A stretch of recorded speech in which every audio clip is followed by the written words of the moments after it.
नमस्कार दोस्तों झारखंड के बाद अब झारखंड की शेरनी कल्पना सोरेन पश्चिम बंगाल में अपना दम दिखा रही हैं।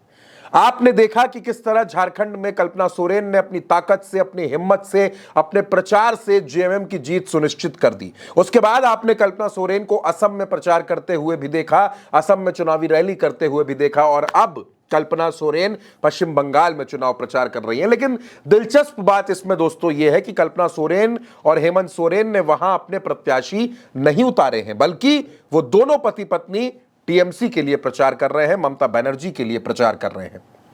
पश्चिम बंगाल के दांतन विधानसभा सीट पर और मेदिनीपुर इलाके में हेमंत सोरेन और कल्पना सोरेन ने धुआंधार प्रचार किया। मोर्चा संभाल लिया है झारखंड में टीएमसी की जीत सुनिश्चित करने का, टीएमसी को जिताने का और ममता बनर्जी को मजबूत करने का।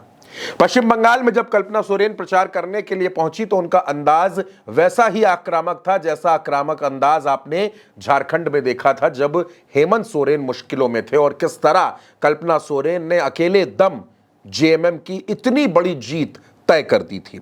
पश्चिम बंगाल में चुनाव प्रचार करते हुए कल्पना सोरेन ने क्या कुछ कहा, उनकी रैली में क्या कुछ हुआ, आप कल्पना सोरेन से खुद सुनिए वो क्या कह रही हैं और मंच से किस तरह टीएमसी को जिताने की अपील कर रही हैं। इस धरती में जब हम आए हैं, बंगाल की धरती में आए हैं, मैं सर्वप्रथम यहाँ की धरती को प्रणाम करती हूँ, नमन करती हूँ और मैं यहाँ की दीदी बहनों, भाई, दादा सबको प्रणाम करती हूँ कि आपने एक ऐसी दीदी को चुना है जिन्होंने हर वर्ग को, हर समाज को हाथ में पकड़ करके अपने साथ में आगे लेकर के चलने का काम किया है और उनका नाम है ममता दीदी। ममता दीदी वो ऐसा स्वरूप है जो न संघर्ष से डरती है, न किसी के धमकाने से डरती है। वो बस चाहती है कि हमारे बंगाल के सभी मनुष्य एक साथ में मिलकर के आगे बढ़े और सब संरक्षित रहे, सुरक्षित रहे। दोस्तों आज की तारीख में बहुत सी बातें हो रही हैं। महिलाओं को आरक्षण देने की लेकर संसद में बहस हुई, उसके बाद सड़क पर चर्चाएं चल रही हैं। लेकिन आप देखिए कल्पना सोरेन को, कल्पना सोरेन विधायक हैं, कल्पना सोरेन जेएमएम की नेता हैं। आरक्षण किसी महिला के लिए राजनीति के रास्ते आसान कर सकता है, लेकिन एक महिला के अंदर क्या योग्यता है, क्या क्षमता है, वो पता चल जाती है।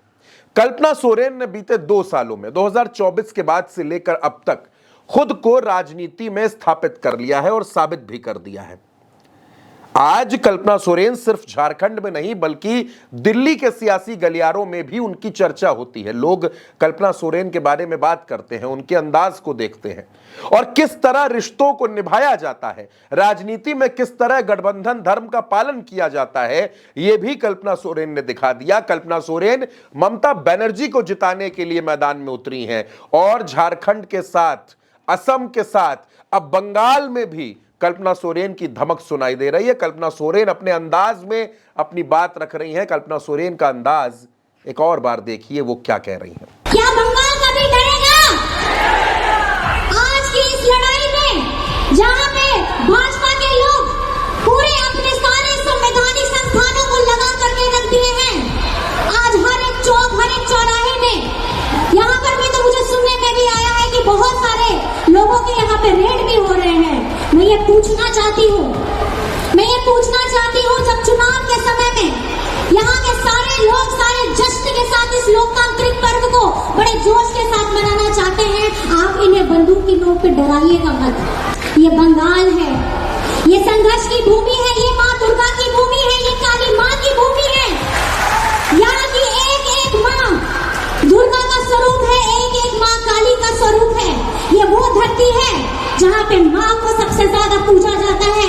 दोस्तों संकेत बिल्कुल साफ है। कल्पना सोरेन आने वाले वक्त में, आने वाले भविष्य में जेएमएम की बहुत बड़ी नेता हैं और पूरे देश में कल्पना सोरेन की पहचान बनने वाली है। हर कोई कल्पना सोरेन का लोहा मानेगा, ये कल्पना सोरेन का अंदाज बताता है। अब पश्चिम बंगाल में कल्पना सोरेन का, हेमंत सोरेन का और जेएमएम का कितना जादू चलेगा और कितनी मदद टीएमसी की कर पाएगा, ये 4 मई की तारीख बताएगी दोस्तों। लेकिन अब पश्चिम बंगाल का चुनाव हर दिन लगातार धारदार होता जा रहा है और उतना ही मुश्किल भाजपा के लिए होता जा रहा है। तो इस वीडियो पर आप क्या सोचते हैं, कल्पना सोरेन के प्रचार को किस तरह से देखते हैं, अपनी राय कमेंट बॉक्स में हमें जरूर बताइएगा।